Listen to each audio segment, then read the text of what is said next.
I call this board workshop of the Uvalde Consolidated Independent School District Board of Trustees to order. Let the record show that a quorum of board members is present, that this meeting has been duly called, and that notice of this meeting has been posted in accordance with the Texas Opens Meeting Act, Texas Government Code, Chapter 551. Please join me and bow your heads in a moment of silence for 21 seconds to honor our 21 beautiful souls.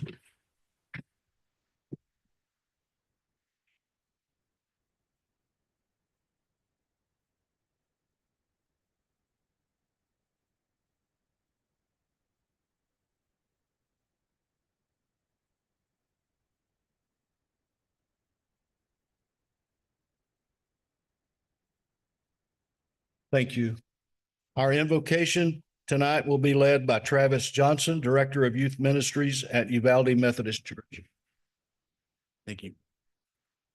Lord, we thank you just for the opportunity to care for and educate our children. Lord, I pray for wisdom in this room and the leadership of our school district. God, I pray that you would just help them to make decisions well, decisions that are for the good of our community, for the good of these young people, God, to protect them and educate them and care for them. Lord, we love you. It's in your name we pray. Amen. Thank you, sir. Please join me in our pledges. I pledge allegiance to the flag of the United States of America and to the republic for which it stands, one nation under God, indivisible, with liberty and justice for all. Honor The Texas flag. I pledge allegiance to thee, Texas, one state under God, one and indivisible. Thank you.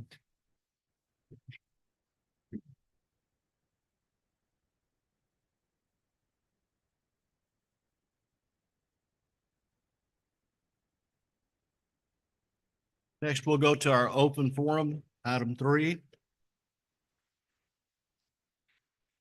We welcome your comments on items listed on the agenda. The audience of patrons portion of the meeting is limited to 3 minutes per person and will last up to 15 minutes total. Delegations of more than 5 persons shall appoint 1 person to present their views to the board. Keep your comments in a positive nature. Please do not expect board discussion of items raised during the open forum at this meeting that are not on the agenda posted for this meeting. If comments made during the course of the public forum warrant further information, we will direct the superintendent to gather information for consideration at a later date. We have one speaker, Miss Diana Carew.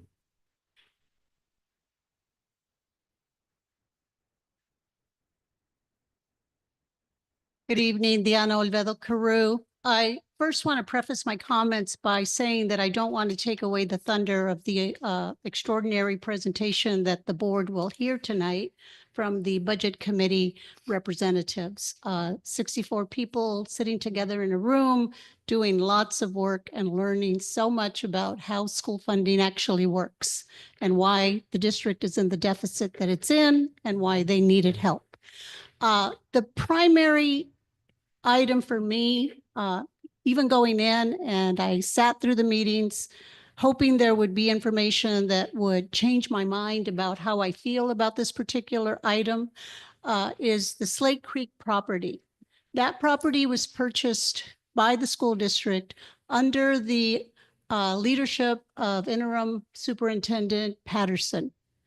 It was approved by a board, which 4 of you still sit on this board, which are Ms. Perez, Mr. Lambert, Mr. Suarez, and Mr. Flores. We have 3 new members now sitting on the board, and this new board will make a decision about the recommendations. I'm disappointed that 2 years ago, I think it is now, the district chose to purchase this property. It was at a time that this district must have known, if not the board, certainly Mr. Patterson and whomever was your financial director at that time, that the district was struggling, had been struggling for a number of years. You know, our situation didn't happen overnight. It took years to get us where we are now under different leadership, both on the board and administratively. And for Mr. Patterson, I believe, present this recommendation to the then sitting board was negligible. The district didn't have the money, possibly depleted your fund balance. And you bought a property that, you know, if you're a private individual, an investor, would have been a great deal possibly, but you're not either of those, you're a district. And for the district to not consider that as the primary item to take away from the table, the one that will not impact students, the one that will not impact families, the one that will not impact educators, teachers. Those are your frontline, the people that you should most be concerned about. When we had our trainings, Mr. Lloyd Graham, and I can't remember the whole quote or who made it, but he talked about necessary harm. The necessary harm needs to not affect those three groups. Thank you so much. Thank you, ma'am.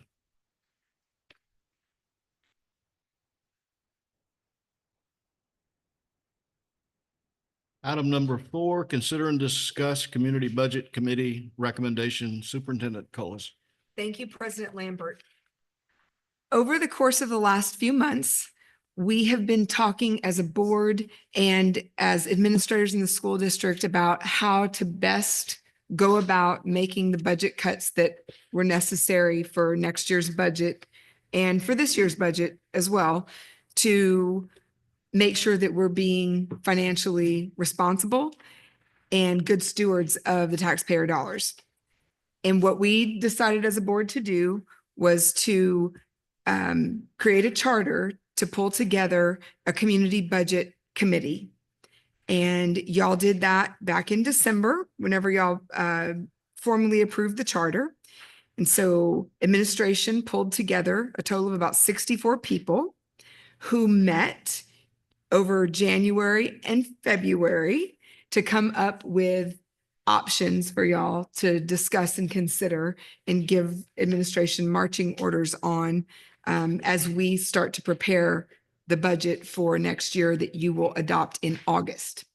So that work was very meaningful, and you're going to hear from our representatives from the budget committee that will come up and present the presentation and everything that they came to. But first, I would like for, if you spent 5 nights with us, 5 long nights on the budget committee, there are many people here who did that, including staff. If you were a part of the budget committee meetings, will you please stand up and be recognized? Thank y'all so much. Thank you very, very much. It was an amazing group of people that came together and learned a ton about school finance and about our situation. And so this is our March 10th meeting for the timeline, and we are going to talk about their recommendations. And then again, through March through August, we will be implementing those based on y'all's recommendations to me. So without further ado, I would like to introduce Mr. Simon Ortiz and Mr. Matt Hughes, who will represent the budget committee in presenting. Okay, we're going to start real briefly. We're going to try to put together a quick dissertation of what the process was. So bear with me while I try this. There we go. The UCISD Budget Committee timeline, as you can see, it started in November, selection process. We started meeting in January, March, in March and in August 2025. That's when the implementation of some of these recommendations will happen. December 24th, a new budget committee will be again put together for the next March 2025, has some additional recommendations. That is basically the timeline. The next one. There we go. Well, it's not the one I wanted. Listen, the first, the administration, the UCISD administration came up with some items that they could start working on before we gave our recommendations. And basically, that is but if we could go first, before we get into the recommendations, let's go into the makeup of the committee. Makeup of the committee is 64 total participants. It was 5 students, 8 parents, 7 principals, 10 teachers, 8 staff members, 12 department leaders, and 14 community leaders. It was a very diverse group. I was very impressed with the people that were selected. There was plenty of parents. There was people from different areas of the city. There was different school board or school district employees from different areas. So it was a very diverse group. Now, what the administration did is they gave us a set of cost-cutting measures that we could review and try to come up with a hierarchy of what was the most that we wanted to do and what was the least. And to do that, we had 3 questions per category or per group. Will it make it meaningful? We'd have to vote 1 or 5. No would be 1. 5 is yes. The second is, will it minimize negative impact in teaching and learning? And the third, will it help ensure the long-term goals and visibility of UCISD? Now, there were some suggestions that we wanted to vote negative 500, but that was not the methodology that was put together. So you'll see some of these that we really would not want, but they're way at the bottom of the list. So that being said, I'm going to turn over the mic to Mr. Matt Hughes, and he will go over some of those items. So we're going to skip back a couple slides here and kind of go over the district administration's reduction plan through changes in schedule. They look to be a savings of 1.4 million. Some realignment of staff and buildings could save an additional $250,000 there, and then assess departments' efficiency opportunities. So productivity, again, shifting staff from one campus to another, et cetera. So already they're at, looks like 2.15 million in hopes to get to a $3 million cut. Is that correct? So as Simon was mentioning, we had the 3 tiers based off of the voting of the 64 individuals. Tier 1 were the ones obviously that the majority of the 64 individuals voted on. At the top of that list, as the other lady had mentioned, was the selling of Slate Creek. And a small committee that we had, we asked that the district get a fair market value on that property to ensure that the amount was correct. Currently, it's estimated at a $1 million revenue point. However, an appropriate appraisal is probably pertinent on that issue. Additionally, reducing the pay for uncertified teachers, that would save an additional $221,000, but also with the intent, the secondary intent of encouraging teachers to become certified so those teachers could better teach our students. Looking at stipends, it says reduce stipends according to standards, but I think it was just more of like reworking and consolidating some of the stipends and ensuring that the stipends were correct. Eliminating student accident insurance was the second tier. You could see that there's a pretty, line of demarcation there from 500 points to 4 and then down to 3. 30,000, probably not the highest impact, but I think there's some other opportunities there, perhaps where for parents in the school district that would want that supplemental insurance, they could turn around and purchase it for, $30 a year or something like that. And then we get to your tier 3, which, as Simon mentioned, maybe some more significant opportunities here as far as savings, but not really the ones that we really liked the most. Reducing staff medical insurance contribution, we understand would be a potential hardship on some of our teachers and staff members. So there was some additional discussion about tiering that for some of your higher end paying jobs. Perhaps they would have some sort of cut, but maybe some of the not so high end paying jobs, maybe no cuts at all. Reducing pre-K to half day, again, could save you some significant money there at 360,000, but we also felt that that might potentially reduce the readiness of kids coming into first grade. So again, not really at the top of our list. And then probably the least favorable of all, in at least the subcommittee, was the closing of the Batesville School, just because of the tax revenue that it brings. And there were some other program opportunities, one called Moonshot that we learned about that would actually bring revenue back to the district and become a magnet school, if I'm saying all that correctly.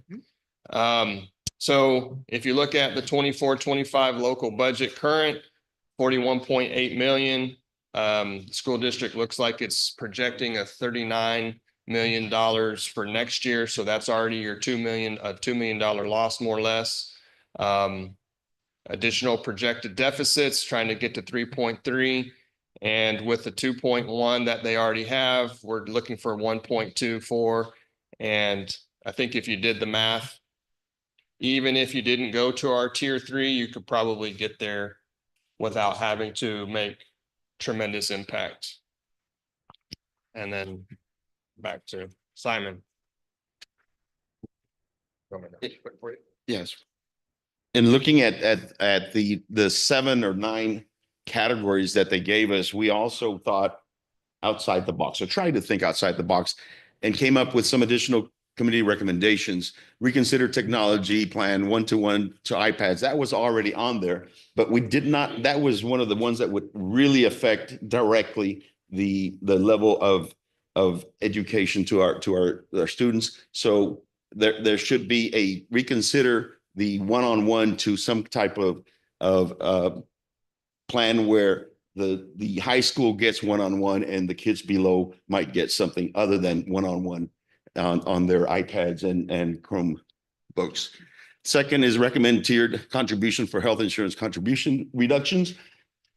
Let's leave our lower scaled employees alone and do a tiered ones for the high paying jobs.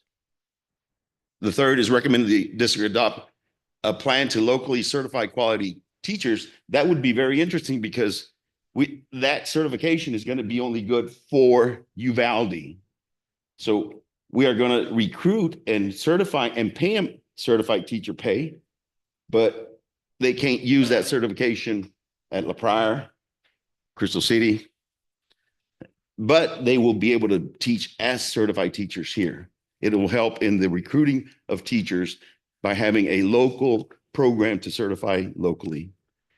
Third is place great, of course, the big one, one of the big ones, place greater emphasis on attendance and system. That is going to be very hard. It is a mindset that we have to work on, a culture, school, the whole district wide, to be able to get these kids to come and stay in school. Third is sell unused properties. As accountants, do not like non-performing assets. And when legacy opens up, we're going to have Flores, Benson, and Garden available. And we do not want non-performing assets in our books. It's going to be up to the administration and the board to come up with a good plan to use these, put them to work somehow, or either sell them, lease them, something. The next one is focus on capturing accurate data on PEIMS. What we need is to be able to do a total assessment of our policies and procedures on how we keep attendance. WADA is weighted average daily attendance. And some in the administration think that there's an opportunity to recapture $2.7 million worth of revenue that we're losing out because we need to work on improving the policies and procedures, the weights and the balances to make sure that we're capturing every single penny that the school district deserves. Of course, be judicious in spending. Of course, we already talked about student insurance, and of course, the moonshot. Well, let's go ahead and use Batesville as a magnet school in the moonshot program to get some students from La Pryor, Crystal City, Dilley, to come to our magnet school. Not only students from Uvalde, but other school districts. So those are the additional committee recommendations. So in summary, real quickly, the reason we're doing this is because we have a $3.4 million deficit. So to address this deficit, UCISD administration and the budget committee looked at three major categories, two of which were cost savings or cost cutting, and one which was revenue opportunities. The cost savings were divided into two categories, which address the immediate need to balance the budget. The first category is the district administration reduction plan, consists of mostly operational adjustments, which the district is already performing or trying to perform. The second category is the community budget committee recommendation, which consists of items that UCISD identified and asked for community member input. And of course, the third one is community recommendations, which are, I call them opportunity recommendations, mostly revenue producing recommendations. So the first two, cost cutting, will provide the district with some time to focus and work on the third one. If anybody have any questions, we will answer them. You know, it's just, I think it's, let me see. As far as, do we know, like, what percentage of parents actually purchase a school insurance? Is it, We just pay for it at this point. and we don't need, I would just like to know how many, because if I'm not mistaken, because it's happened to me, that school insurance is mainly for those that do not have insurance. Because I had a child with an injury, and because I had my own insurance, they did not cover any part of her injury that happened on campus. So I'd like to know, I mean, it's not a whole lot of money, but it's still some positive for our budget to put back into our budget. I just like to know, like, how many families actually have, Used it. used it. So 2 years ago, we had 6 families use it, and then last year was 11. So families. It- works more like a supplement. It's a Right. supplement. It is a supplement. So, yeah. It's a But if you supplement. have insurance, No, it I doesn't, have- yeah, it doesn't. We have yeah. insurance, so like my daughter, she got hurt in Mhm. sports, so my insurance covers Right. primarily, and then supplement the whatever it doesn't cover, then this insurance covers it. Though we They understand pick it, and choose what they want to cover. Well, Right. yeah, but Yeah. that's. at this point, I think the parents do not pay anything. It's just 30,000 that the school district pays. Parents do not pay anything right now. Well, I was just wondering how many times we've used it. or- 17 times in the last 2 years. Mr. Ortiz, I Yes. just wanted to just comment as well, on the additional committee recommendations where it says reconsider technology plan one-on-one.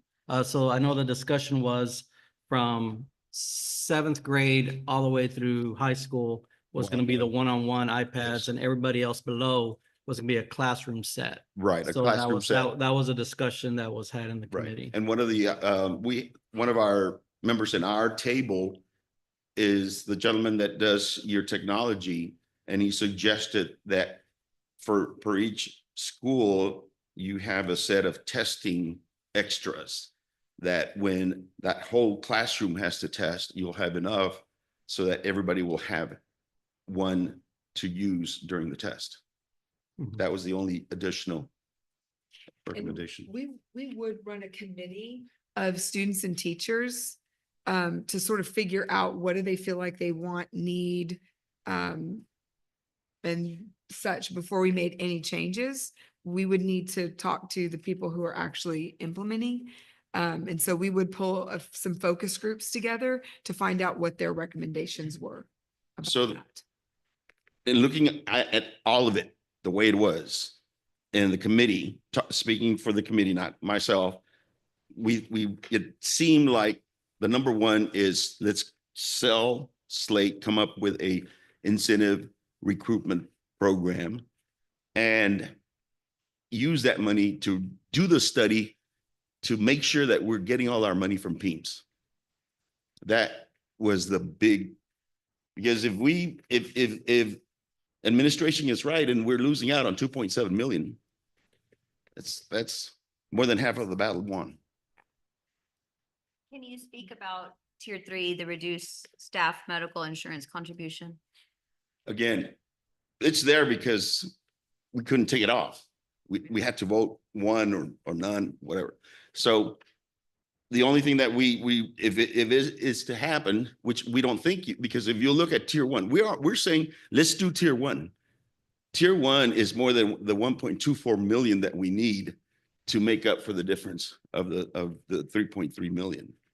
So we don't even have to touch tier 2 or tier 3 if we're successful in tier 1. But as far as the medical insurance, we're saying, okay, let's not do that, but maybe the top tier can afford to have a little bit more taken out of their pay.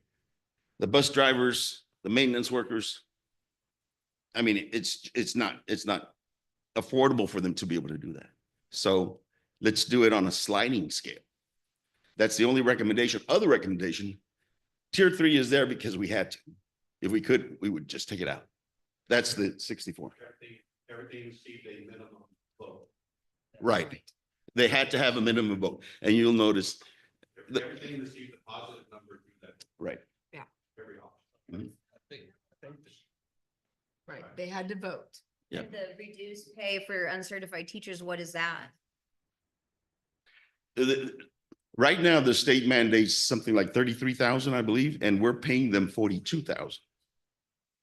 And so it's way above the state mandated pay for uncertified teachers. But it's a two-edged sword. What should happen is let's develop and have that local certification program so that we can get them certified. And quite a few of them would probably meet those standards right now to be able to then get back on as a first-time teacher and get back to their 52,000 per year. So then we'll still end up losing more money. But Right, it won't. yeah, and what Trying to get at is, if we clean up our house and we get these revenues back up, which really should be the focus, you won't have to year over year continue to cut. This is just to get you back where you're at a level of ground.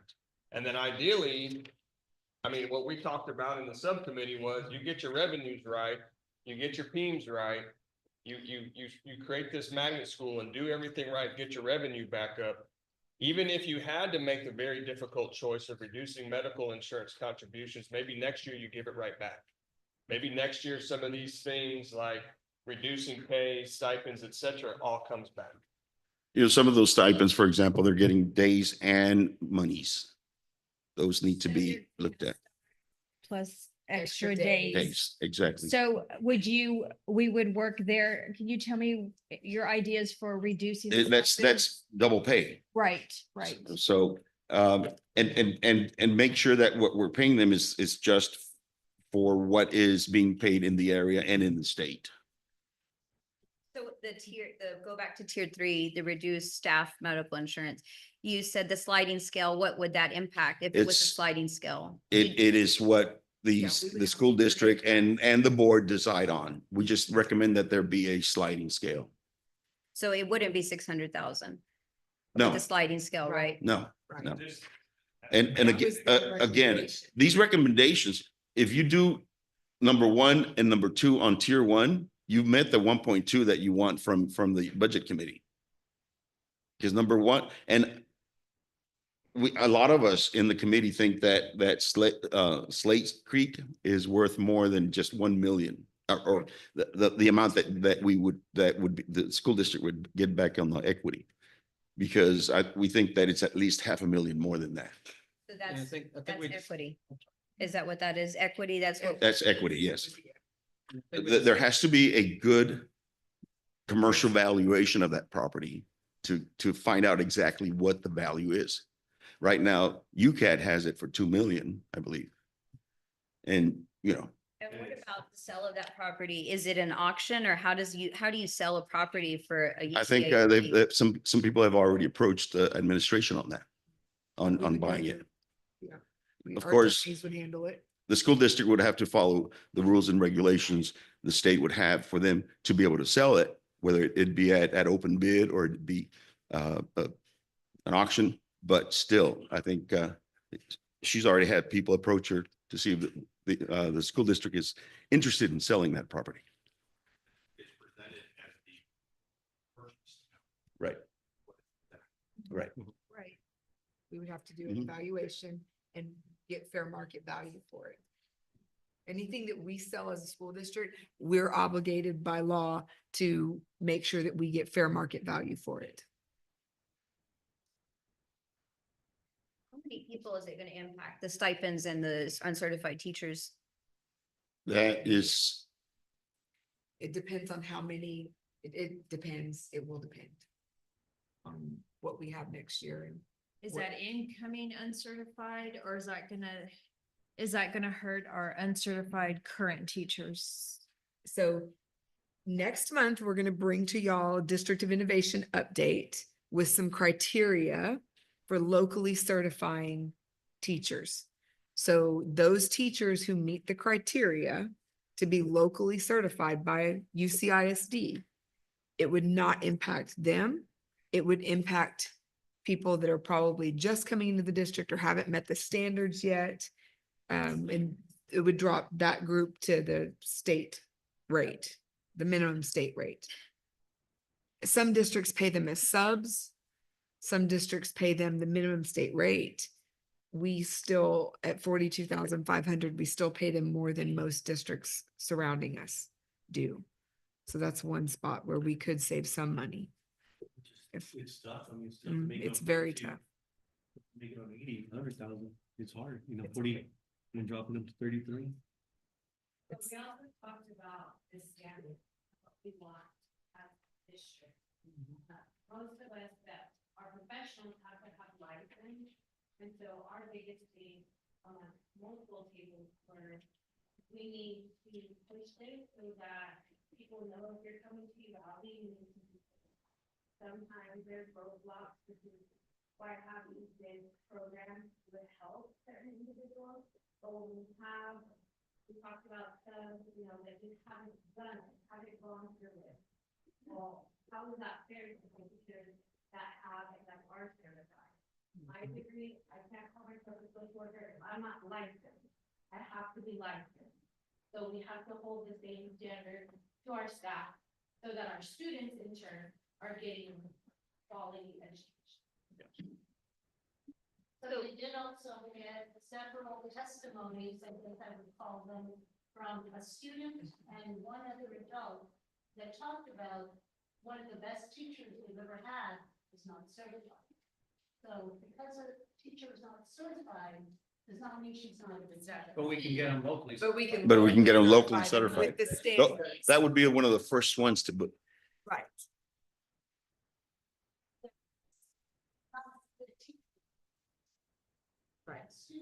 Right, yeah, no, I don't think, well, I know I wouldn't say that, but I mean, I think it's important that we do have certified teachers.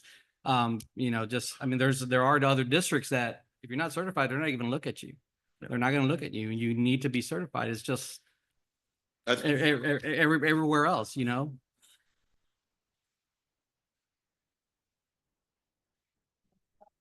and the general consensus of the committee was that with this local certification, it might slow down this turnover that we're having. Mhm.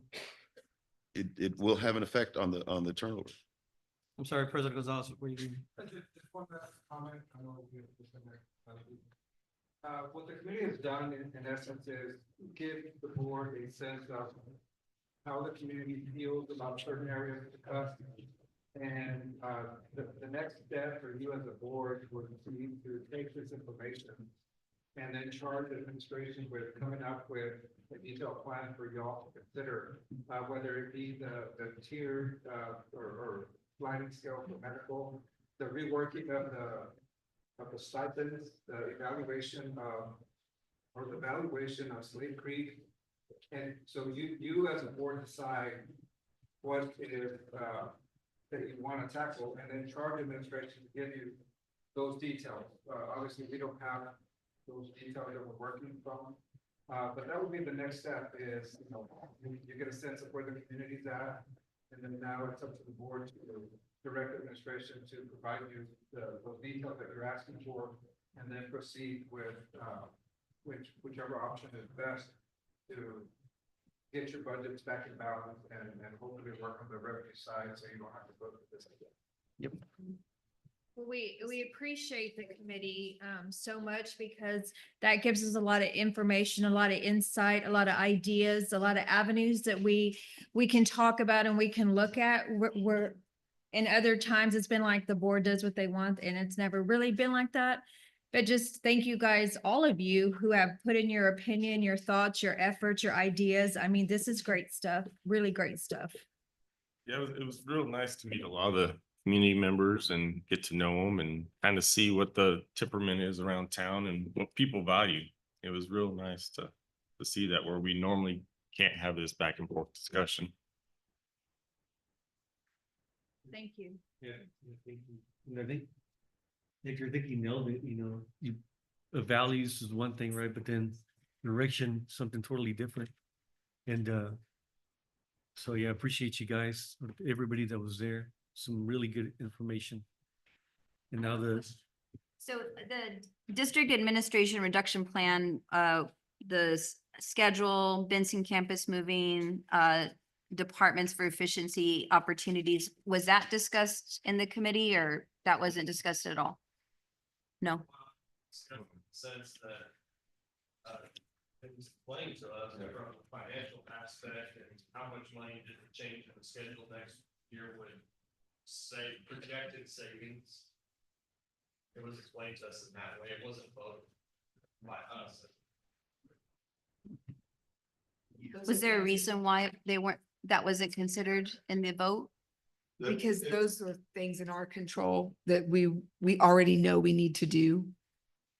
Those That's, are operational. yeah. What I saw is operational costs that could be controlled and best studied by the administration rather than the committee.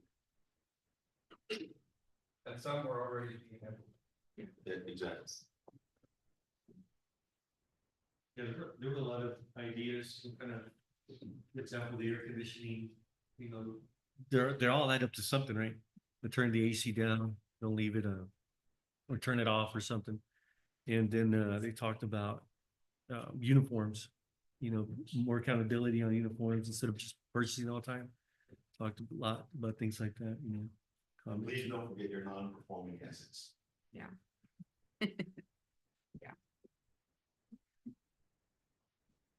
There's a lot that we can do, a lot that was discussed. More budget committee members walked in, and I just want to say thank you to all of you for being here tonight and for all the time and effort that you put in to being there for 5 nights and having the discussions and giving us good guidance on what your values are as far as a community team. And we look forward to doing more things with y'all as we go. We will start board workshops on budget. In the next month or 2, we'll start the board budget workshops. I'm so sorry. So there will be more of these, and probably not on a board meeting night where we can all sit down and discuss it and answer questions. And I'll have staff here to answer questions and have some numbers for y'all. I appreciate everybody that also, to echo everything about the time you spent to help us come up with a budget that works for our community also, instead of just 7 people. And the budget process is a tough, long, hard thing to do. Then when you're dealing with a deficit, I mean, that makes it even worse. So I'm thankful for y'all for taking the time to do what you've done to help us and which helps our whole community. And I appreciate that. One other point, Mr. Ortiz said something to me one day. He said, the minimal impact, if any, to the child and to staff. Yeah, of course, employees, right? And that just keeps coming back. And that to me is the most important thing right there, Mr. King. So thank you for that. Entertain a motion for adjournment. Mr. Board President, I make a motion that we adjourn. Motion made by trustee Pettis, seconded by trustee Suarez. All in favor? Motion passes unanimously. We are adjourned. For